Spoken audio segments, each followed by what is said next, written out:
One's chest on chest, like this is more like the cycle control style. And the second way is using the side of your body to control the hip, okay? This is more like a knee slide style. And the difference between side control and this position is that when you control the chest, you're hugging the head, the legs are free. So normally you're trapping the arm, and the person is having a hard time to push you, but they can step on the mat and start moving their hip. It's gonna allow the people that have good guard to start using their legs to replace the guard. A lot of times they escape their hip and they start throwing the leg over. When you use this position, they're gonna be pushing you with the upper body, but it's much harder to use the legs.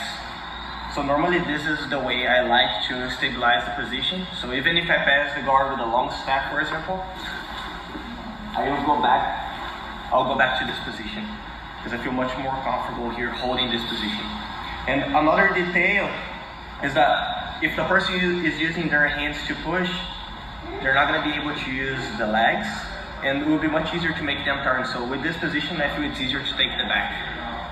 If I have a side control, it's hard for me to take the back because normally I'm trying to bring the shoulders on the mat. So as soon as I turn and he starts pushing, now it's easier to get an underhook and force him to turn, exposing the back. So again, even if I pass the guard and I land in this position, normally I shift my hip, I use my elbow on the side of his hip, I use my knee blocking his body, and the other leg pulsing like this.